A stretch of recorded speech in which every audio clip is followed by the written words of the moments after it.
What's up, people of the world? As you may or may not know, it is time once again for Max Fun Drive. Max Fun's business model is artist-owned and audience-supported. That means when you become a member, you are directly affecting our ability to continue this show, as well as Max Fun's ability to plan for other future shows. You're going to be able to choose a monthly amount that's comfortable for you. The majority of people give $5 a month or $10 a month, and some upgrade their memberships if they exist already to $20, $35, or even $100 or more per month. It's really about what works for you. We're going to tell you all about it, what happens when you become a member, and more later on in the show. But thank you for your support as a member and as a listener. We appreciate you. And without any further ado, enjoy this episode. Hello, I'm Hal Lublin. And I'm Mark Gagliardi.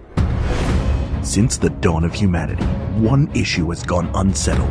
With the fate of the world in the balance, we're here to settle once and for all. Beatles or Rolling Stones? That's right. Don't worry, everyone. We got this. Podcast should have a theme song. Podcast should not have a theme song. Yes, they should. No, they shouldn't. They sound good. Yeah, but people are just going to skip past it.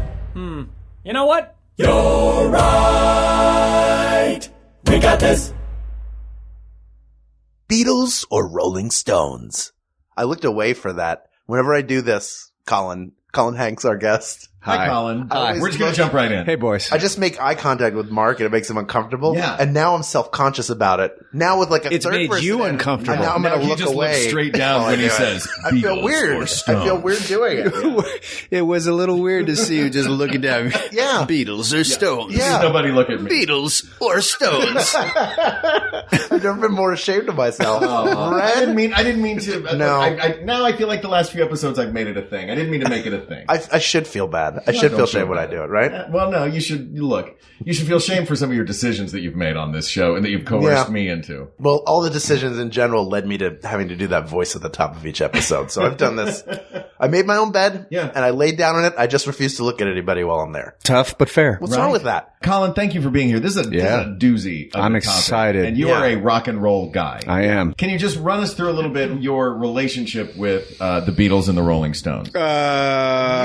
And music in general. I mean, you've got your Tower Records documentary. I got a Tower Records documentary. I made a documentary about the Eagles of death metal. Yeah, I'm a music fanatic, freak. It is in the blood. I cannot live without it, nor would I want to. So to come in on this one, Beatles or Stones, this is... It's the big one. I mean, this is which came first, the chicken or the egg type thing. I don't know if we're going to get to the answer, guys, but we're going to get to the answer. That's right. We're going to do it. We're going to get through it. By the way, the documentary about Tower Records was just called All Things Must Pass. Yes. It's so good. And when it came out, I went and got it and watched it. I don't even know if I told you. Maybe I did. Maybe I sent you a text. If I didn't, it was so good. And if you like music, it's a great portrait of sort of like what retail music looked like and this giant that sort of sprung up and the highs and lows. I remember going to Tower Records in Philadelphia growing up. Like, of course. Not only did you go to get CDs or albums or whatever, but you would go there to get tickets. Like concert it was like tickets. The place to go. Yeah. Oh, absolutely. And I was on Sunset today and I saw just the sign. We still have the sign up. That was from our party. We did a premiere party and we were able to convince the people that had the building at the time to paint it up, in the old, orange and, that's very cool. And yellow and red. Yeah. No, I can't. Ambassador still exists. I cannot believe that it's still up now, like 4 years later. It's pretty crazy. But thank you. And hey, by the way, All Things Must Pass, also a song written by George former Harrison. Beatles. Yeah. So you see, it's already in your head. It's a vicious circle, guys. Where do we go from here? Which one did you come to first?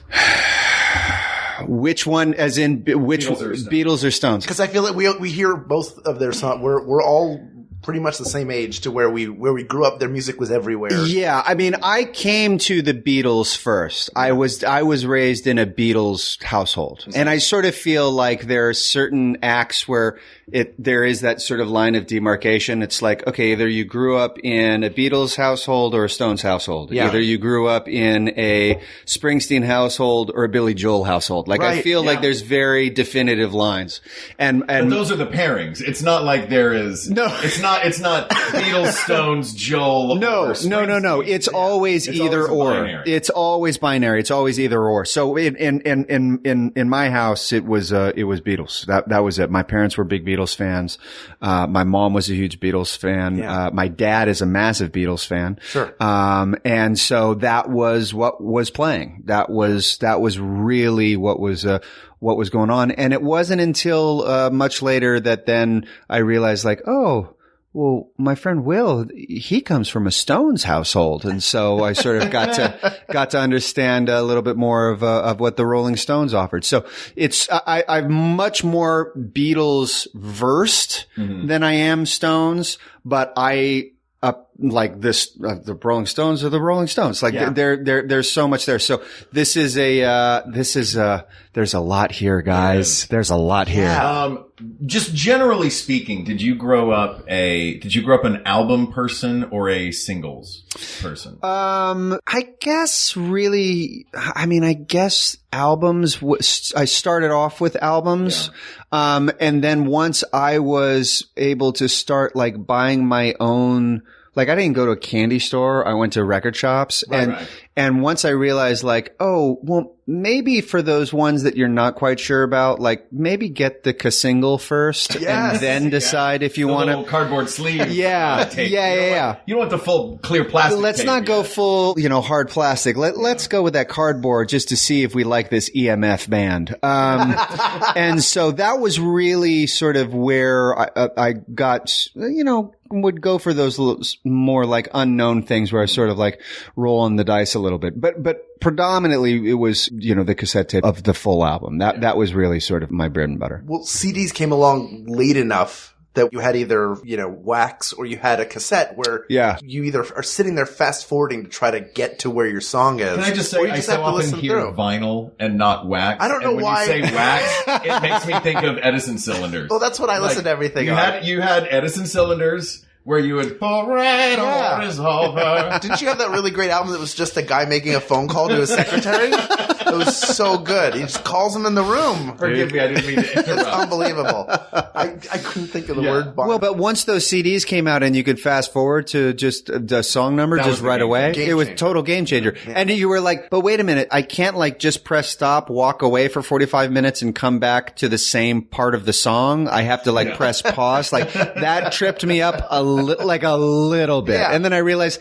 maybe just start the song over if you come back 45 minutes later. Yeah, that's an option. Yeah, you could do that. The beginning of that song anyway, unless that song was like Paradise by the Dashboard Light. Yeah. And you were right at the end when you had to leave the room. Yeah. You come back and like, I don't want to listen to 9 more minutes of this. Yeah, I mean, I really did. I was much more of the CD era than I was the record era. Yeah. That the CD era was really sort of my bread and butter. I mean, I remember very vividly going to Tower Records and buying CDs in the old, cardboard long boxes and stuff like that, which were really only created so that they could fit in the bins for the records. Is it really? Yeah. Oh, really? Yeah. If you lined 2 of them up, it would equal 1 LP.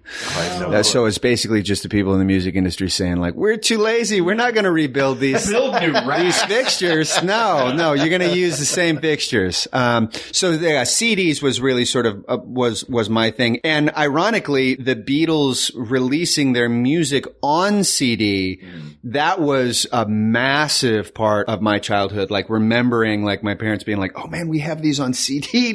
Like listen to how much better these sound, even though they technically did not sound that much better. But like, so that was really the Beatles CDs. I mean, when did the Beatles CDs come out? They were late to the game.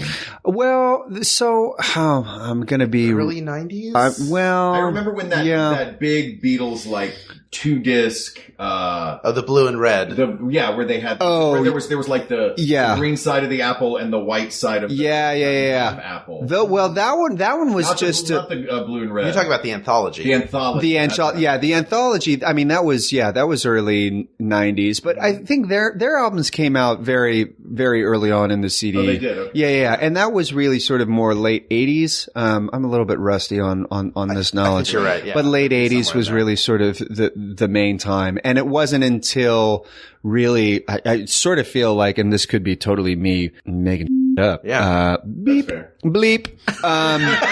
But it's a music one, guys. We're gonna go there. Yeah. But I sort of feel like it wasn't until the Beatles started releasing stuff on CD that people were like, the CDs are here to stay. Sure. That's them putting their stamp on it. It kind of happened the same way with iTunes. Yeah, When very much so. Finally, the Beatles were like, you know what? Okay, this is what's happening. This is where the catalog is. Yeah, and ironically, both have gone the way of the dodo, and now it's just streaming. Yeah. Yeah. And then when they came to Apple Music or whatever it was called, iTunes at the time, like that was a huge deal. Yeah, like, big There were they had to billboards take around out- LA. television commercials, everything. Totally, for sure. I remember being in high school when their BBC recordings came out. All the radio show that they were doing. And I thought that was the biggest deal. And I started hunting down like their stuff with Tony Sheridan. Absolutely. Just the Beatles as a band, like their cultural impact. The live at the Beeb. If you're creating a scorecard for them in terms of cultural impact, there's just no question. They're the apex. Yeah. They are the absolute apex. And I mean, even if you look at, take that anthology, documentary. There's not another band on earth that is going to have a 9-hour documentary. Yeah. Yeah. It's just not going to exist. That existed, that wrote 213 songs, that existed for 10 years. Yeah. So, like, they are, the above all be all. I mean, it sort of sounds like we've made our decision already, which is, we're going to be talking more. Don't worry. We'll get Stones. We'll get into the Stones. We'll get there. We're talking about the Beatles. But the Beatles really, everybody points to them as just sort of like, so there was that. And then there was everything after that. Yeah. And that doesn't mean that there isn't plenty of other stuff that is equally as good, but their place in history, the time that they existed, they were in the perfect place at the perfect time with the perfect attitude, and that's why. And the perfect two people to lead the charge of doing it. Oh, absolutely. I mean, the two of the best songwriters of all time. And you can argue a third also thrown in there,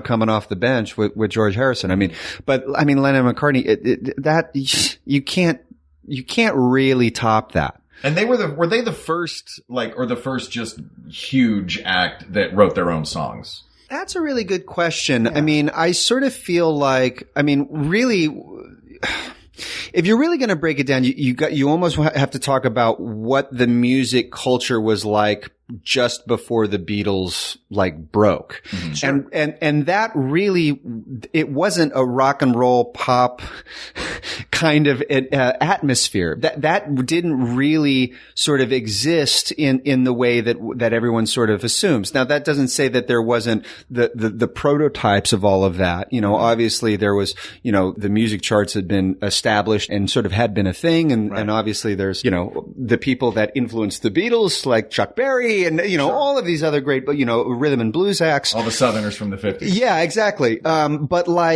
in terms of mass culture, the only other act really was Elvis. Mm-hmm. Prior to the Beatles. That was it. Elvis was kind of giant acts go. As giant acts go. But, Elvis wrote a lot of songs, but he also had a lot of people write him songs. Elvis put his name on a lot of stuff.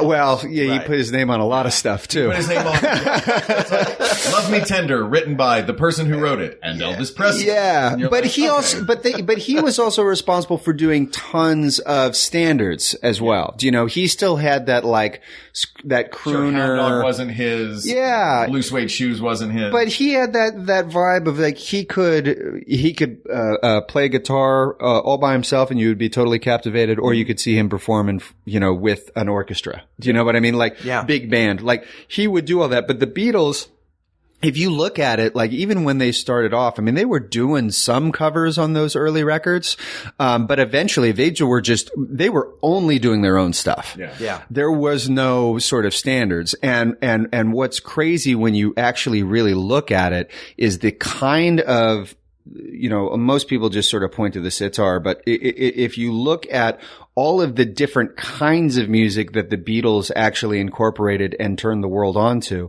I mean, even, you can even just point at all the Paul stuff that he did, with like show tunes and ragtime music and all these things. Like the fact that they were able to take that, make it their own and incorporate that into pop music, and combine that with rock and roll. I mean, that kind of stuff is, when you look back, you just go, oh my God, they changed everything. Well, that's one of the early, like, most glaring things to me is the instrumentation as a difference between the two bands. Yeah. You know what I mean? In that, aside from their pseudo Sgt. Pepper's, Schizoid's Murder Train, the album that the Stones did. Yeah. Right. Like, aside from that album doing some crazy stuff, it feels like they were, we are hard guitars, drums, bass, rock and roll.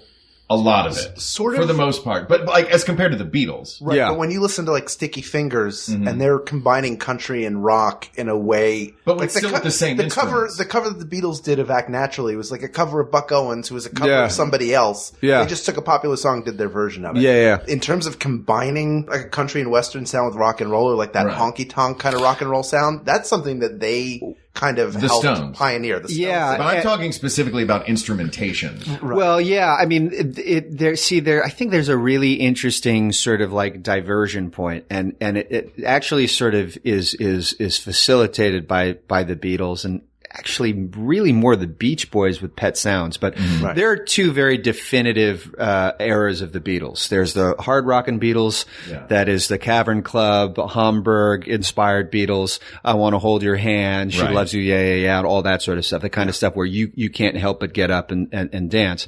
And then there's Sgt. Pepper's and kind of everything after that, which is really more Which like was an answer to Pet Sounds, right? Yeah, I mean, pretty much everyone heard Pet Sounds was like, how do we, what do we, and the Beatles were like, maybe. Get on a plane. Yeah, Where are we going? Don't ask, just get in this maybe plane. we've got an idea, and they come up with something that is arguably, the most important album of all time, and that is the demarcation line. The Stones never really had that. Now, I'm going to get into it here. Please.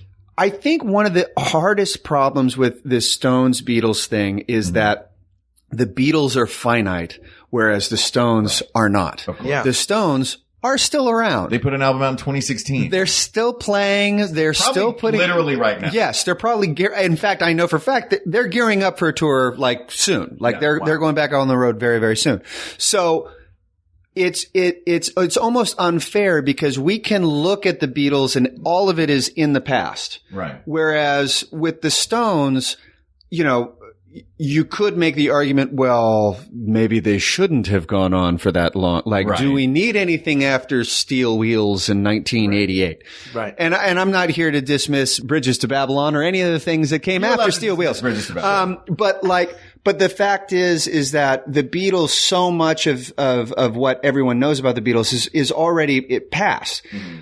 In so much as we know the two eras of those Beatles, the early ones and the late ones. Whereas the Stones, they're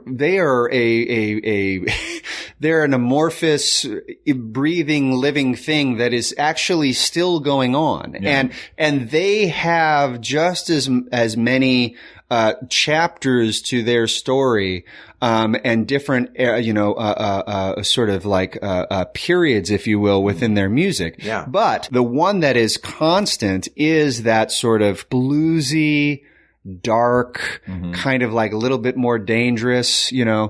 The Beatles plus a little sex. Yeah, well, the Beatles are the ones you introduce your parents to, but the Stones are the ones you want to go out with on Friday. Do you know what I mean? Sure. And so there is a component, I think, to the Stones that they almost don't get enough credit for just how much they did for music. And now, and you can even just go like in the 60s, what they did for music in the 60s, what they did for, music music in England in the 60s. Like they influenced probably just as many bands, if not more bands, than the Beatles did because of that blues component, which the Beatles never had. The Beatles never played blues. No. They were not sort of like played bluesy early, but that was but that was really more rhythm and blues. That was really more sort of like, let's get up and you know, scream until we can't anymore, and we'll have a good time because we're young and we're on uppers. Right. whereas the Stones, they got, you know, dirty, they got boozy, they smoked too many cigarettes, and they had those, you know, later nights, and they would go and record in weird places in, you know, the outskirts of, you know, the French countryside, you know, and weren't sure if they were going to make it out of there alive. Do you know what I mean? So like, there's just so many different sort of versions of the Stones, and really there's only two of the Beatles. So it's kind of like a little bit apples and oranges, but yet they're both like the most important fruit. Yeah. Well, it's weird that it can be apples and oranges when we are comparing British bands that appeared in the United States in 1964 and made rock and roll music. Like, you can't get more parallel than that, but you can't get more dissimilar. So let me ask you guys this then. How do you want to break this down? Do you want to pit like we can take a few different tactics. We can pit best album versus best album. We can pit, and all of these can become criteria. We can look at influence, obviously. I'll tell you what. Mm-hmm. Hold that thought. Okay. Let's take a quick break. Okay. The first break of this Max Fun Drive. To tell people what it's about. And then we come back, we'll establish the ground rules and we'll go at it. It's Max Fun Drive. Yeah, surprise. Tell us about Max Fun Drive, us. Here we go.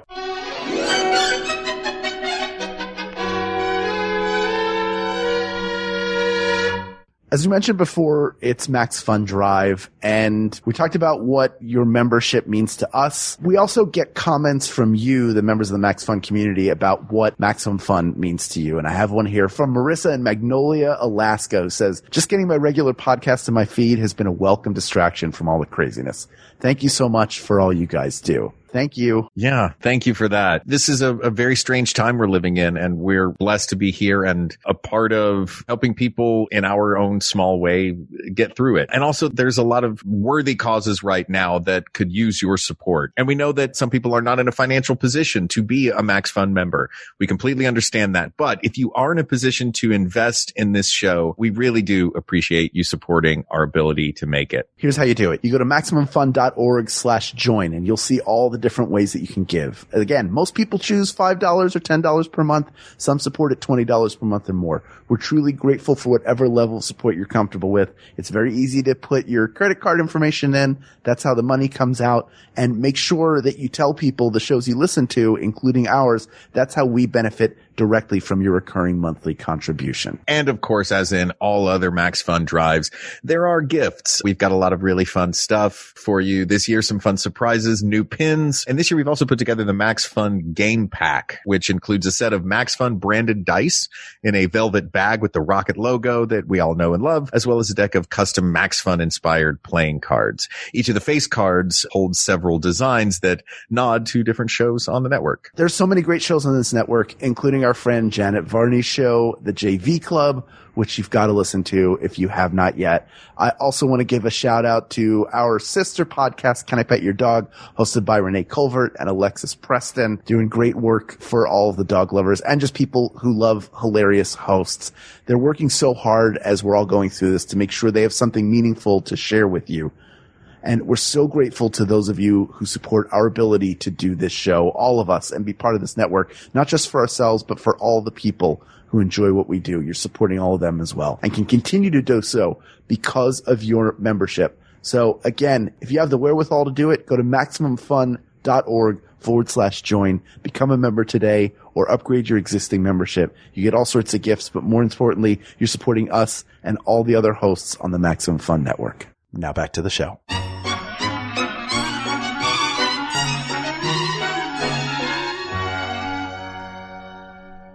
All right. Okay. We're back. Yeah. In an instant. So do we look at like Sticky Fingers versus Sgt. Pepper, which is impossible because they're so... I don't think you can do that. Or do we look at 68 to 72 for the Stones versus the 10 years of the Beatles? I mean, I feel like that could be part of it, but I think you almost have to even the scales. Mm-hmm. So because the Beatles were only for a very condensed amount of time. I mean, 10 years. Yeah. That's insane. The amount of ground that they covered.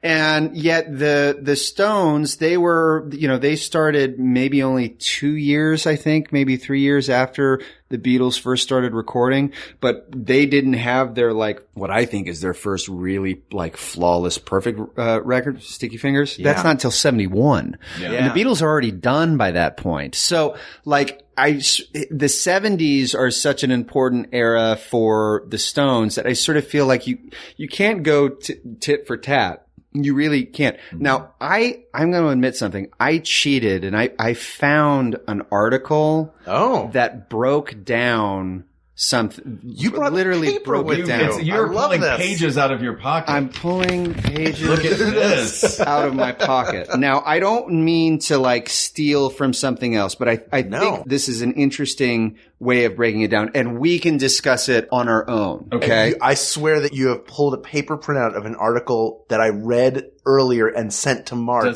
Did you? Does it give the 5 criteria? Yes, the 5 criteria. Yes. Okay. So we definitely have to give a shout out to whoever wrote this article. Okay, so this is Paste Magazine. Yes. May 23rd, 2018, by Michael Salfino is the writer's name. And basically, he asks, Beatles or Rolling Stones, and he breaks it down into 5 different categories. The categories are intervention, inspiration, best peak work, durability, and diversity. Now, he breaks it down. I mean, we all read it. He breaks it down quite well. You opened up some sparkling water. That wasn't Colin. I want the listeners to know what that was. That was that paper just purely spontaneously combusted.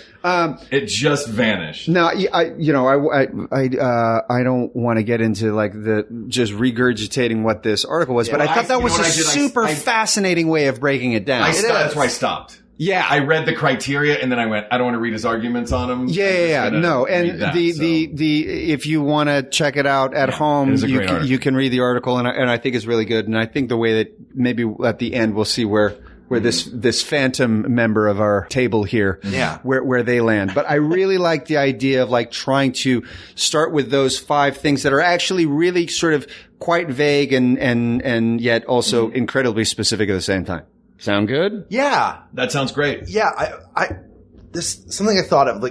Talk about innovation, intervention, whatever it is. Is intervention a Disney word? Yeah. It's intervention. Yeah, interventions. Yeah. I remember reading that. Rest in peace, interventions. Interventions. There's just no doubt that the Beatles would win that in a larger scale, right? The way they, as far as innovation, because as they changed, music changed with, they were creating a ripple effect with everything that they did. Absolutely. Without a doubt. I mean, Sgt. Pepper's Lonely Hearts Club Band. That seals the deal.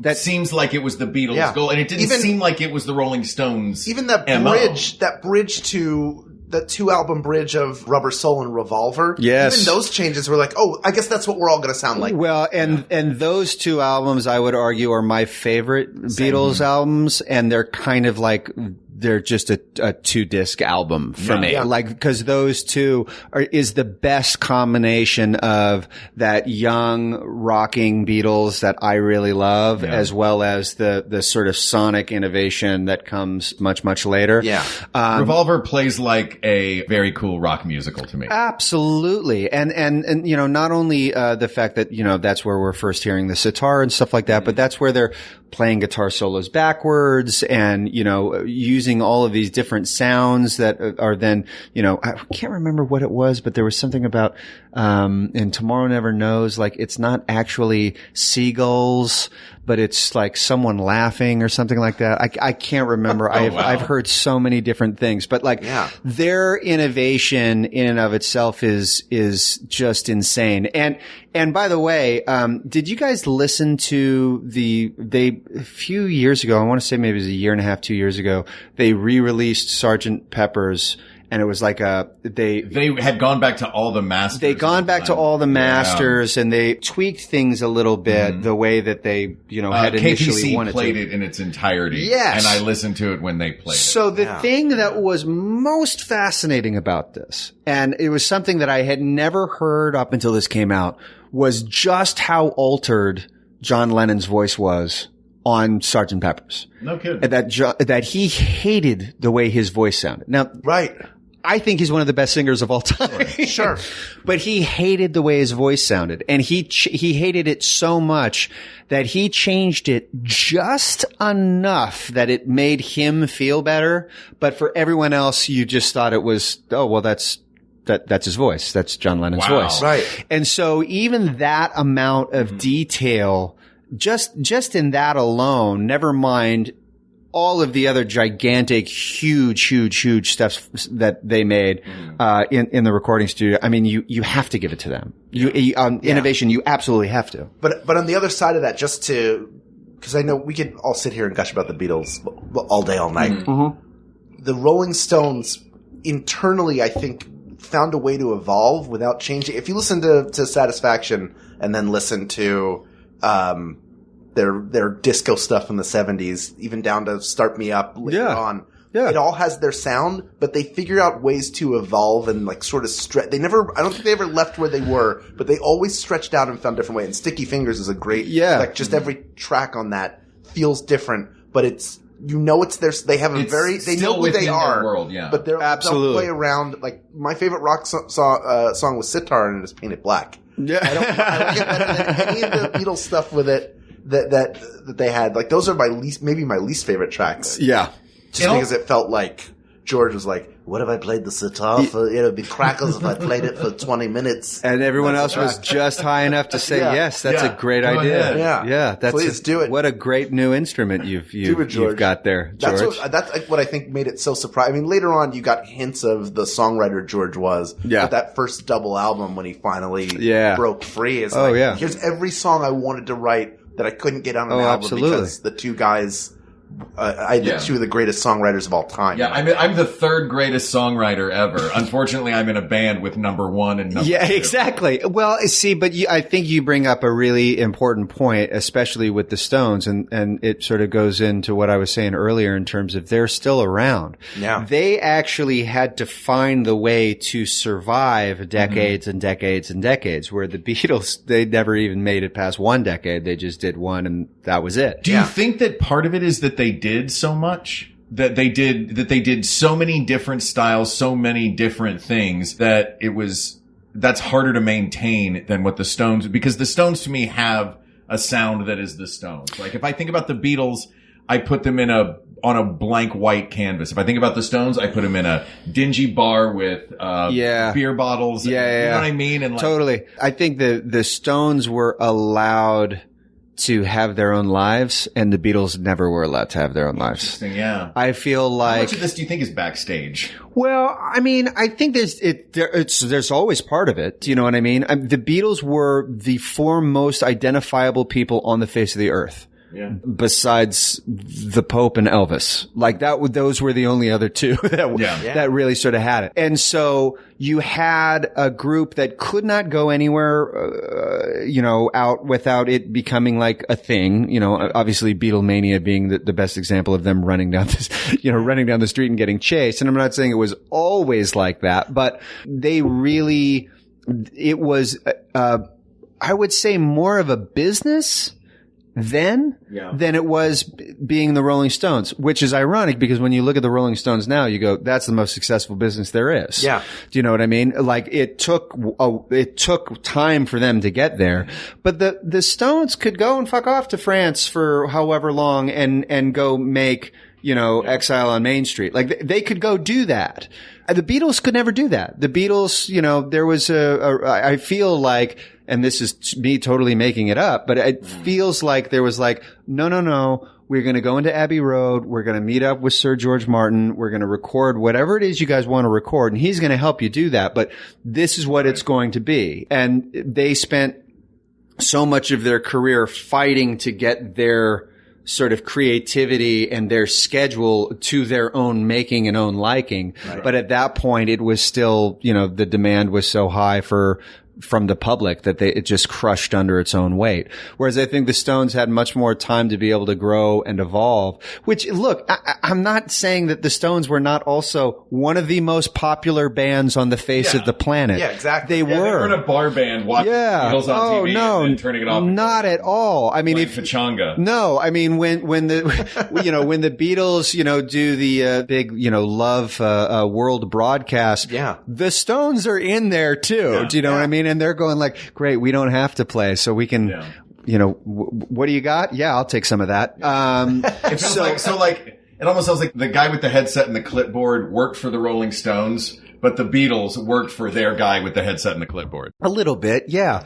They had time to be able to grow and become their own thing and find out what their sound was. I mean, it's funny that you mentioned like sound, because I always sort of go like, what is the best band that you love so much, they've always been great, and they've never changed, and that's actually a good thing. Right. It's very rare. Yeah. The only example that I can really comes to mind off the top of my head is AC/DC. Yeah. Very specific.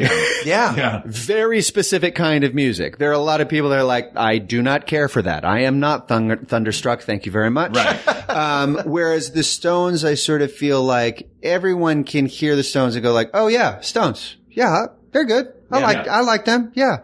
There's not really a whole lot you can say about them that is bad. Yeah. But that's just because they've had more time than any other band. But that's also the nature of they sort of grew together. Not that they each didn't go do their own thing, but they were like, oh, we're a band. And so where we go together. Yeah. By the time you get to the White Album, it's very clear that there are three guys in Ringo that want to go in different directions. Yeah. And absolutely. Ringo's just like, could I sing my one song? Oh, they're like, yeah, it's fine. But they're like not working together. Paul's producing all his own stuff. For sure. So they're already, they got tired and certainly a part of that is a function of we're the only four people who have this experience. Yeah. We can't get away from one another. I want to do my own thing. I'm tired of being the Beatles. Yeah. So Paul's trying to push them in new directions and John wants to do they totally.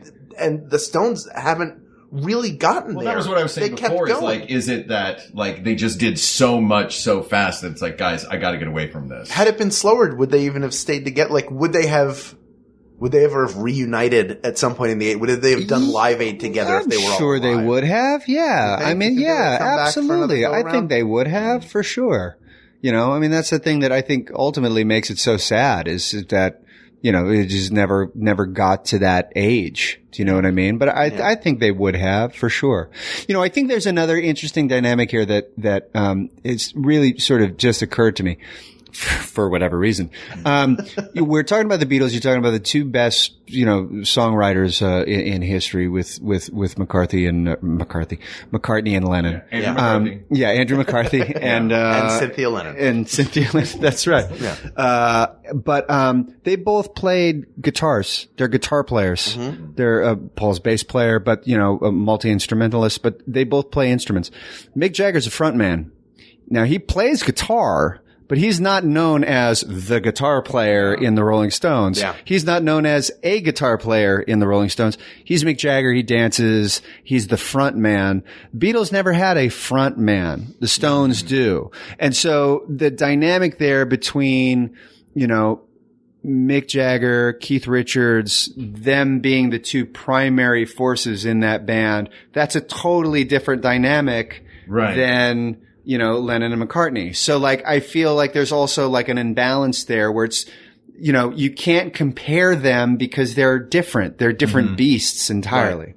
Yeah, the Rolling Stones feel like an actual band where you have the front man is doing the show. Yeah. Keith Richards is driving every song with his guitar. Even in the slower songs, they're both doing their thing. Like you can almost hear it's like Mick Jagger's giving a presentation within a song, and then wandering behind him making great points is Keith Richards with his guitar playing. You just hear it like poking in. He finds like where his spots are. He's a lead guitarist. Yeah. Do you know what I mean? And maybe the greatest ever. Yeah. Oh, for sure. Certainly in terms of riffs, my God. Of course. But with the Beatles, you could say, okay, well, technically George is the lead guitarist, Right. and technically John's a rhythm, but they both solo, they both write their own stuff. You know, they were, everybody did everything in that band. I think as rock and roll goes, I think Keith Richards did epically more than any absolutely. member of the Beatles could have done. Absolutely. So as far as like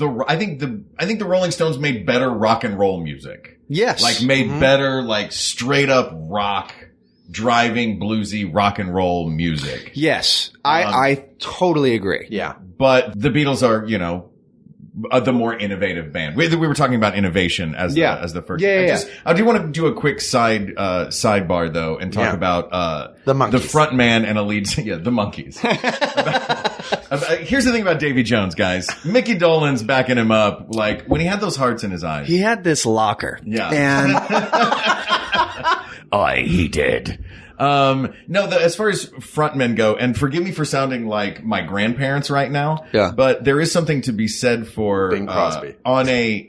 I bet this, in my estimation, I've never seen either of them, obviously. I mean, I could see the Stones, but I couldn't see the Beatles. I imagine that Mick Jagger, the Stones, with Mick Jagger as a frontman, are the more compelling live performance than the Beatles, like they would do on Ed Sullivan, where there was not a person in the front, as sort of the conductor of this, like, you know, sex, drugs, and rock and roll orchestra that's playing. As far as recorded albums go, though, there's something I think to be said for the fact that you can understand every lyric that Paul McCartney sings. yes. There's so much of, and that's me sounding like my grandparents. No, that's very You know true what? though. You wrote lyrics. I'd like to hear the lyrics. Yeah. And Keith, turn it down a little. I can't hear what Mick is saying. A little bit. Yeah, You know what for I mean? sure. Yeah. And that feels like that. There are people that say, and I'm curious what you guys think about this distinction. There are people that say that the Beatles are a pop group and the Rolling Stones are a rock group. Yeah, I actually totally agree with that. Yeah. For sure. I mean, in a strange way, you know, people give the Beatles a credit for creating pop music. I think it's absolutely accurate. It was popular music. It was the most popular music of its time. Yeah. Whereas the Rolling Stones were never a pop group. They were always a rock group, always a rock group. And their, you know, rock sort of the roots of it came from, you know, the blues and from country music. And they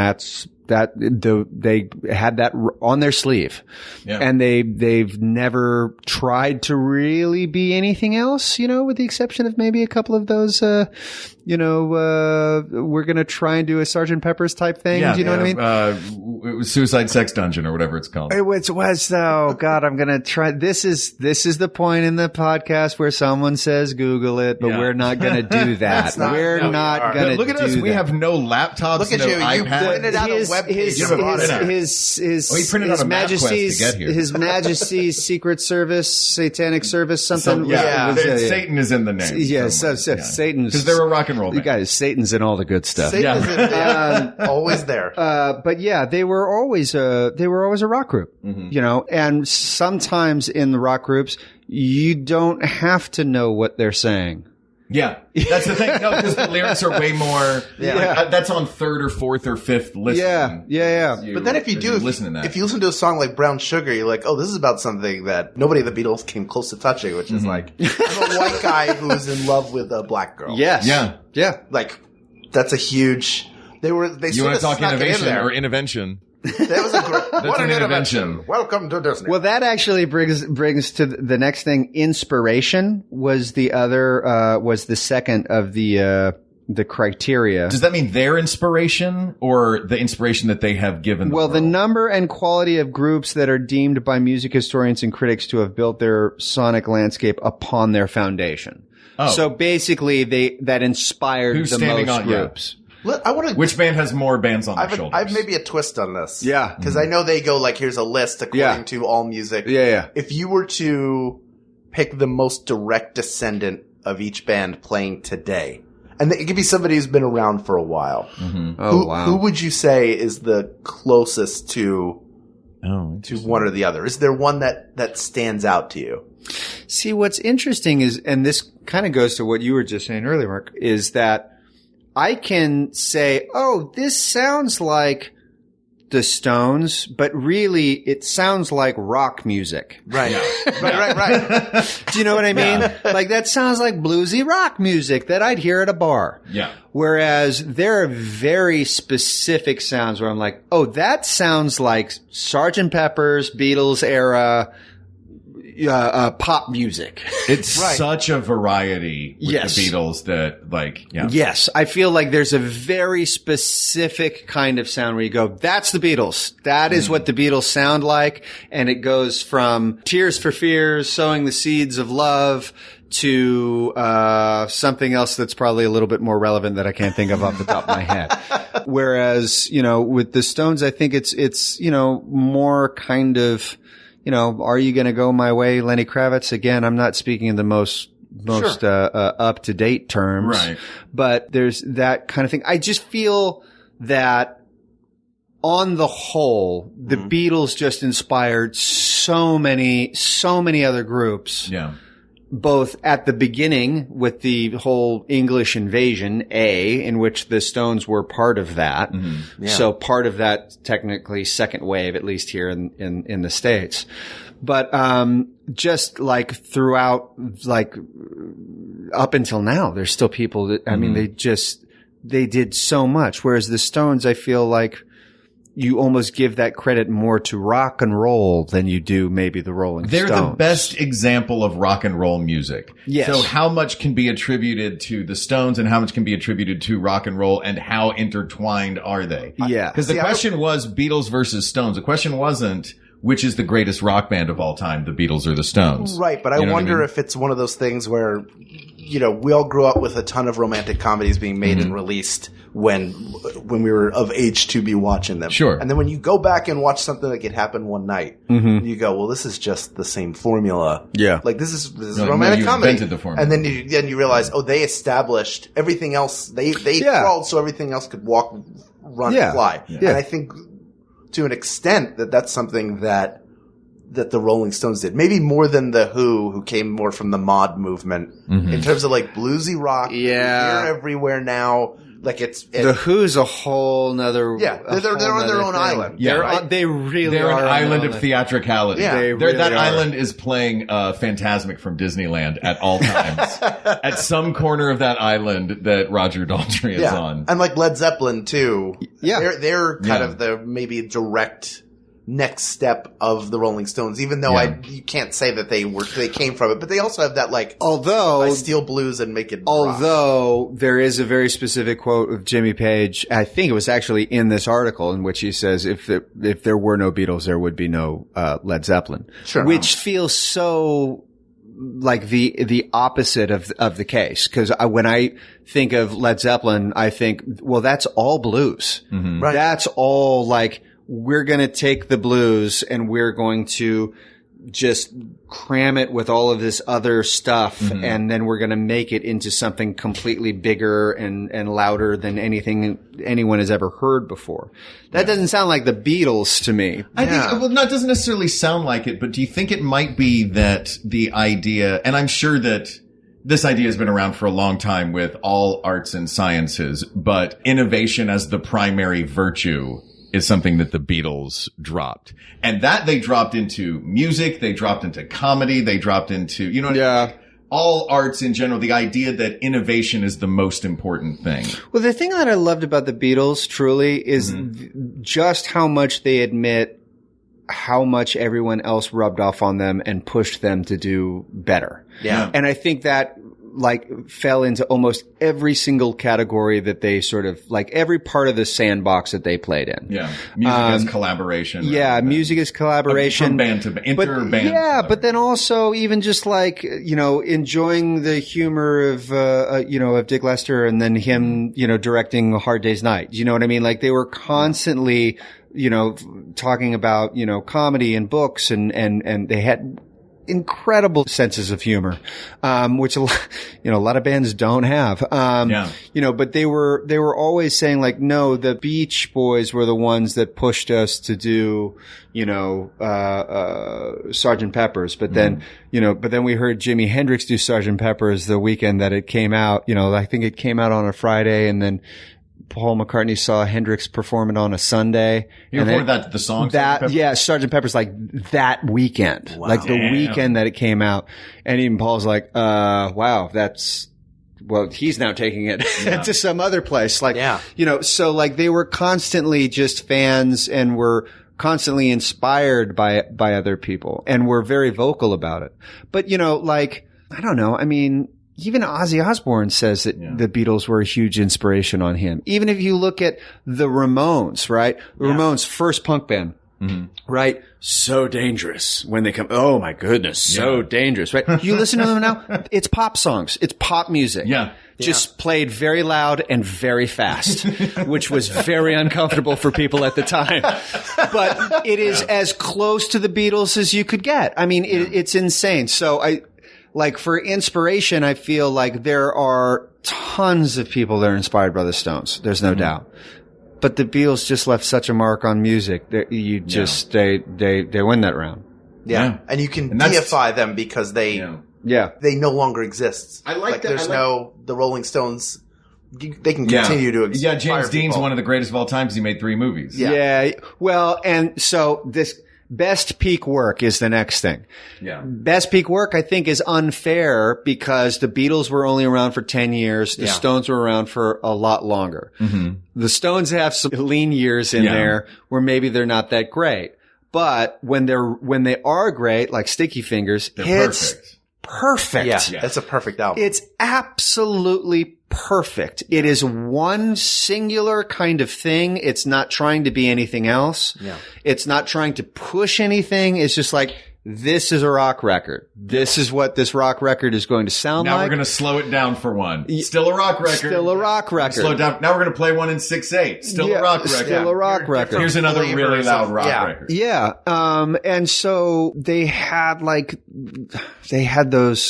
those eras, I think, that were just spread out a little bit more. Mm-hmm. So maybe there isn't no peak era for the Stones, but I would say the 70s, early 70s. That was there. I think that was that era of like 68 to 72. There's like 4 in a row. Yeah. Of those like just great rock and roll albums. Yeah. But again, it's all rock and roll music. Yeah. And it sounds good to me. It sounds, it's still rock and roll. Right? Sorry, I'm from a Springsteen house. I'm from a Springsteen There you house. go. There you go. Yeah, like for me, I'd say there are at least three perfect Beatle albums. I think Hard Day's Night is perfect. Yes. Help is perfect. Yes. I think Rubber Soul is perfect. Yes. Revolver I love. It hits like if there are, I think there are 12 tracks on it. Yeah. I like 11 of them. Yeah. The sitar, I can't even think Norwegian Wood? No, that's on Rubber Soul. That one's okay because it works to the song. Oh, okay. It's when it's just like I'm fucking the sitar in front of you and you're going to listen to it. Like I love Sgt. Pepper's What Within You Without You. As soon as I hear like the beat, how quickly can I hit skip on this? Oh, I'm so sorry, George. Wow. Okay. No, but that's fair. That's fair. I mean, I can understand that. In a strange way, peak Beatles, it's all peak, man. Yeah. It's 10 years. The Beatles were never, for me, because I grew up in a very Elvis house. Like, Pulp Fiction style, are you an Elvis house or a Beatles house? I was an Elvis house. Okay. But, so I came to the Beatles more through just singles osmosis over the course of my life. And I think, the anthology and greatest hits records when I was a kid. But then when I moved to New York, my roommate had all of the Beatles on vinyl. Yeah. And so I was able to take all of these 100 or 213, I guess, disparate songs that I had heard and then see those puzzle pieces come together into the albums that they were. Oh, yeah. And that to me was like, oh, that's a jarring, cool thing. Like Revolver beginning with Taxman and then Eleanor Rigby. And you're like, the way that this is crafted. So that's another part of the conversation because when the Beatles start off, it's singles. That is primarily until Sgt. Pepper, right? That is primarily how things run. And then slowly but surely the LP, the long play, ends up becoming much more significant. And so then albums then become much, much more important. And it's not just about one song, it's about a collection of songs that you have. And so you have albums like Hard Day's Night, you have albums like Help, Rubber Soul, things like that. And so they sort of come into their own really with albums. And then they go and create a concept album. Yeah. So they kind of like did all 3 steps right there, all within the span of 4 years. Yeah. Which is, it's again, insane. Yeah. Insane. So by the way, are we in our list of 5 things, did the Beatles already hit 3? Well, yeah, so the Beatles hit 3. I think this was part of the article too. I'm not going to go deep into it. The next one is durability. And durability, I mean, I think you could actually go Stones because they've been around for they've been around longer. That feels like a And technicality. it's not, I mean, let's not forget, John Lennon was killed 10 years after the Beatles broke up. Yeah. Really 11. Do we talk about the last album coming out? They were already done. So that's a bit unfair. So it's not like they could have stayed together and gone longer. So durability is definitely the wrong. But we talked about that. Mm-hmm. They're a traditional band. Yeah. There weren't 4 or at least 3 personalities trying to break out and do their own things. When I'm tired of that. At a certain point, that band became a prison for them. Yes. Are we talking about durability though with the band or with the recorded catalog? Well, so in here, this guy actually gave best peak work to the Stones. For Sticky Fingers? For Sticky Fingers. Yeah. And then the durability comes straight down to, the biggest hits for the,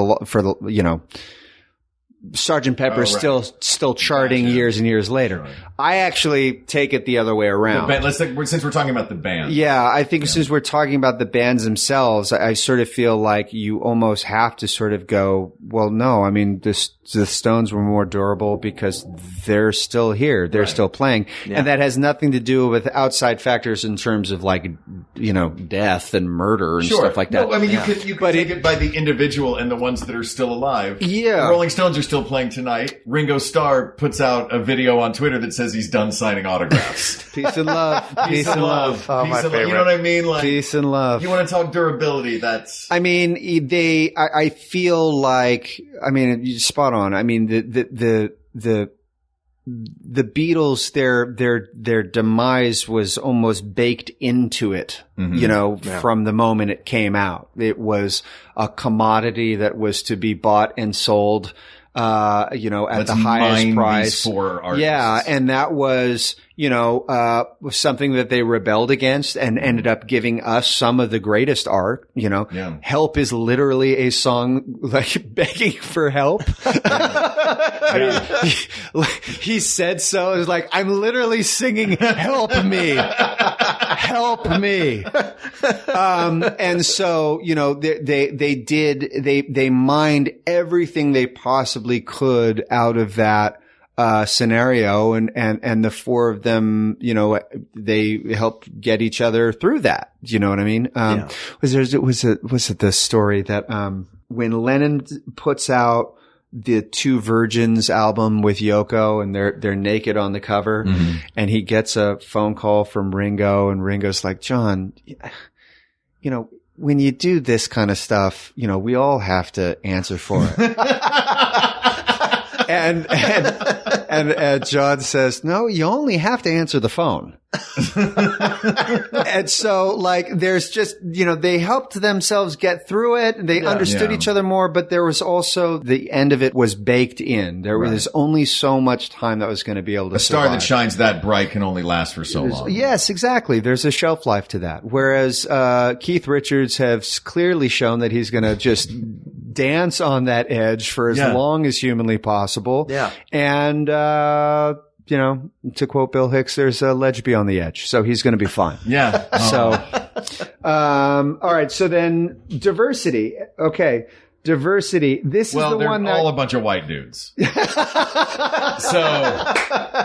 the winner of this category is a real tie right here. All white dudes playing quote unquote black music at the time. Bunch of old white, a bunch of young white dudes stealing old black dudes. Yeah. Having a sound is important, but measured greatness is breadth of their catalog, not just a single or even a handful of signature characteristics.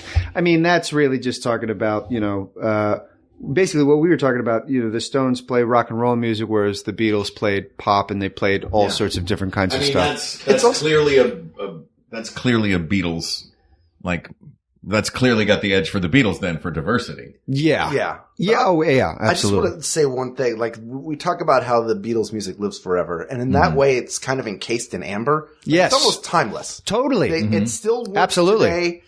Whereas it feels like the Rolling Stones, they have so many hits. Like, you forget. We could go around and name a bunch of them and still not hit the full list. Oh, but they never. feel like soundtracks to, like, Gimme Shelter has become like one of the songs of We're in Vietnam. Yes. Like, you know exactly, like, it transports you somewhere immediately. They pull you back to different eras of time. And in a way that the Beatles don't. They bring you back into, like, the sphere of the Beatles, and you think of the 60s because that's when it all happened. But there's something, they both live on, but they live on in different ways, which is more fascinating than picking one over the other for how their music lives on. Unfortunately, I think so many of the connotations in my brain and a lot of people's brains with individual, less so with the Beatles, more so with the Rolling Stones, but definitely with both of them, is products that I've seen in commercials. You know what I mean? Oh, like, yeah. At a certain point. Windows 95. Yeah. Who can forget? Start me up. Yeah. Oh, that great dance. Oh my God. That great dancing that we saw. Balmer, I'm looking at you, buddy. I'm looking at you, buddy. That's an unfortunate side effect of the level of success. But even that's 80s. If you start me up, that's an 80s. Yeah. That's an 80s Stones song. And so if you looked at, a set list from a Stones, the last Stones show, which was, probably within the last year and a half, that's going to be a pretty epic, like, wingspan on that set list. And that's going to be playing songs that are from the 60s, 70s, 80s. 90s and 2000s. And yet there's going to be a pretty steady through line through all of those that are going to make them all sound pretty similar and all of the same ilk. And so, that's not really diverse, but yet it is diverse because it's covering all of these different eras of music. Yeah. And it's like you said, even like the disco era of the Stones. All right. Well, maybe not every track on that album is going to be great. Right. But there's going to be one that's going to be on the greatest hits for sure. Do you know what I mean? Everybody knows that. Yes. No Miss You. Everybody knows that song. Absolutely. And when you've got a career that long, isn't that what you want? Yeah. They can't all be zingers, but if you can get one or two out of 12, per album, that'll get you, that buys you another 4 years. Do you know what I mean? Like, what it feels like that boils down to then, it feels like and that makes this question tough, is the Rolling Stones have done rock and roll, every step of rock and roll in the process perfectly for 50 years. Yes. But they're not the Beatles. No, they're not the Beatles, this, if I may, because I feel like we're coming to the end. It feels like. Yeah. This is a total cheat, but I do believe that this is very, very true. I feel like you cannot have one without the other. I feel like they are two sides of the same coin. Right.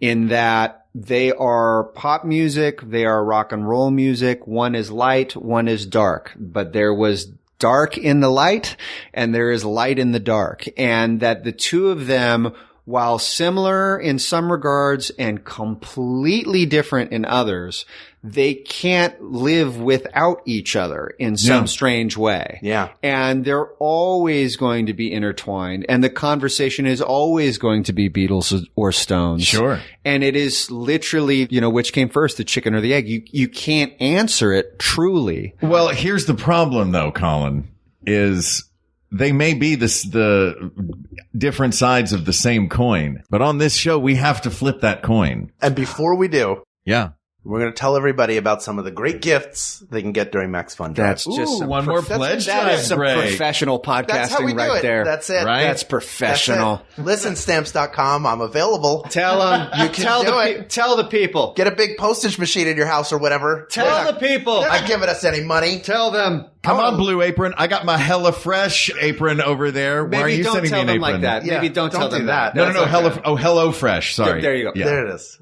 I don't really know. Don't curse. Tell the people. Tell the people. We'll be right back.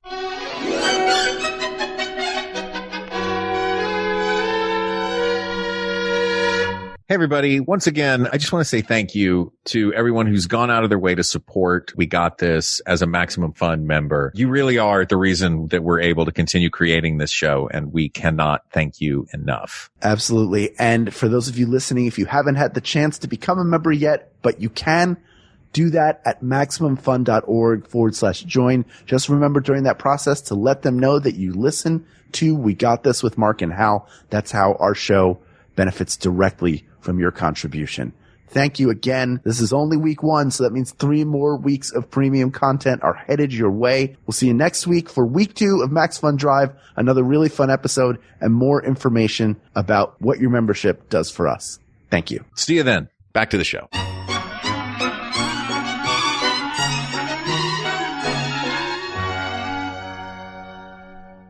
Okay, you want to flip the coin? We're not. We have to. No, we're not flipping a coin. We can't flip a coin. We can't flip a coin, but we have to flip this. We have to.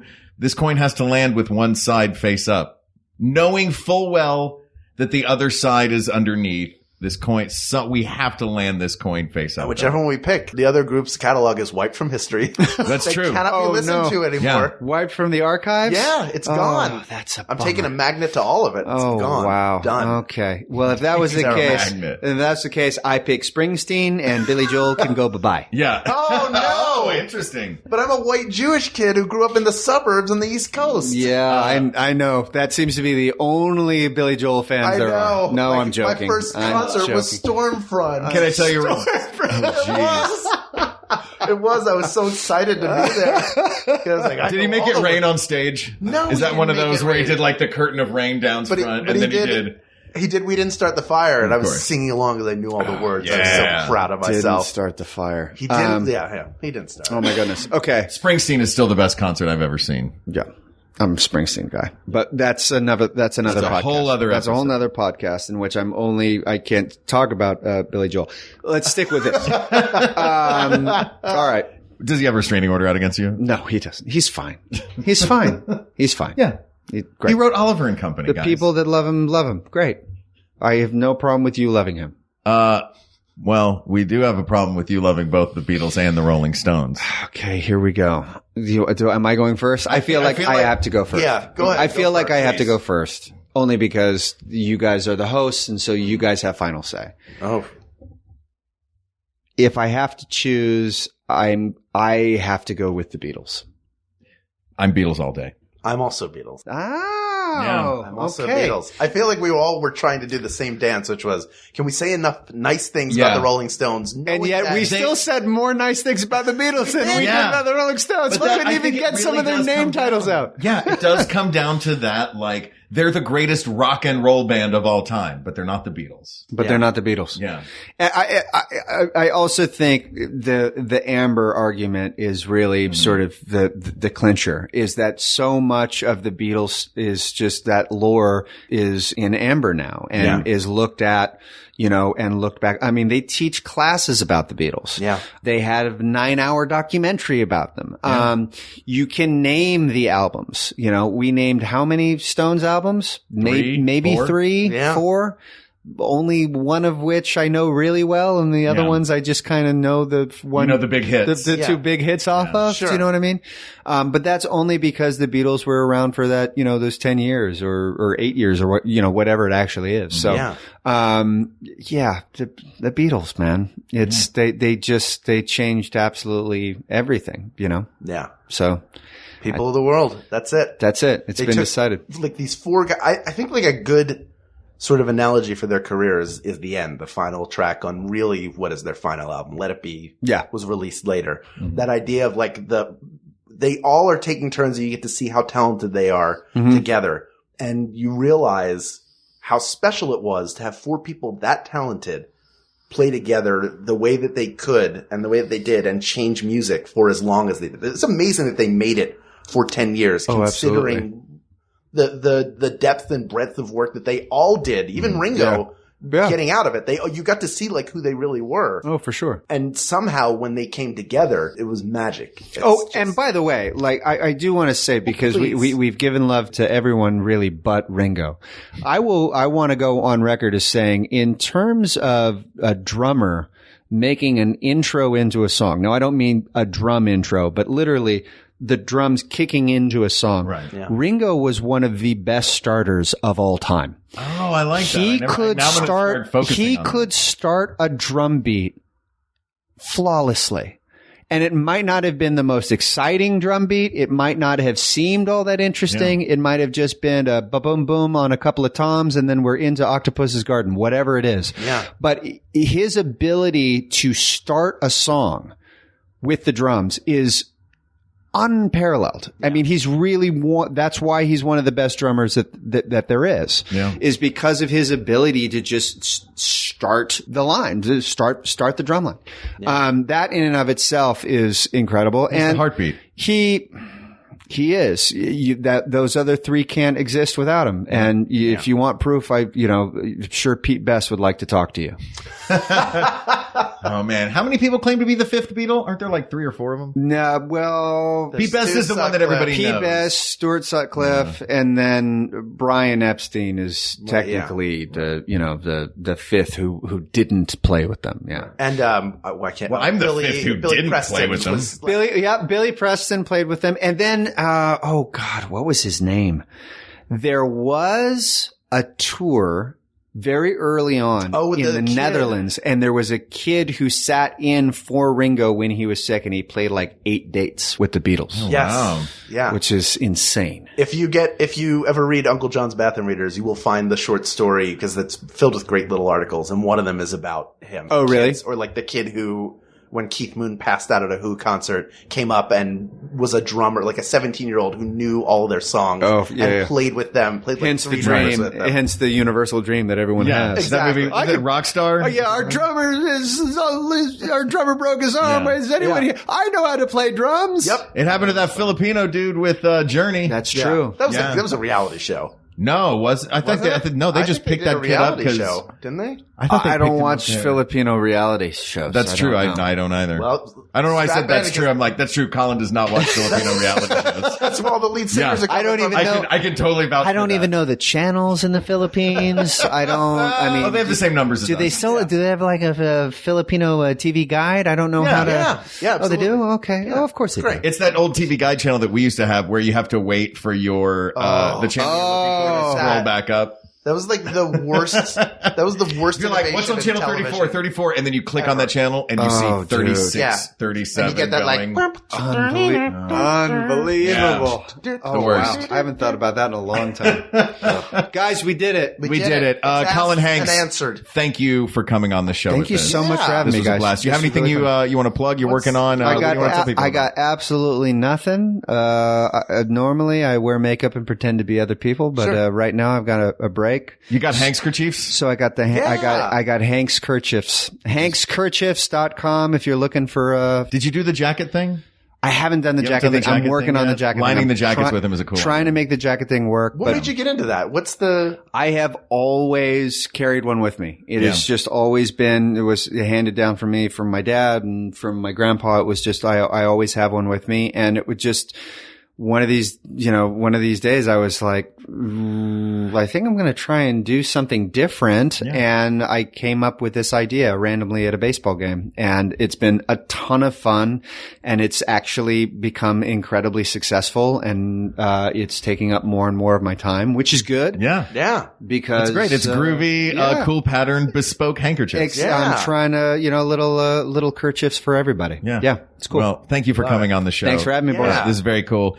This topic is closed, but there are many more to discuss. So please reach out to us on Twitter at We Got This Tweets. Check out the Maximum Fun subreddit, or email us at wegotThisPodcast@gmail.com, or share your favorite songs on the Facebook group. That's where you should do it. Facebook.com/groups/We Got This Podcast. Thank you to producer Ken Plume, researcher Kate McManus, graphic designer Uri Kilman, and QA engineer Jen Alba. And thanks, of course, to our musicians, Jonathan Dinerstein and Mike Furman, for our score and theme song, respectively.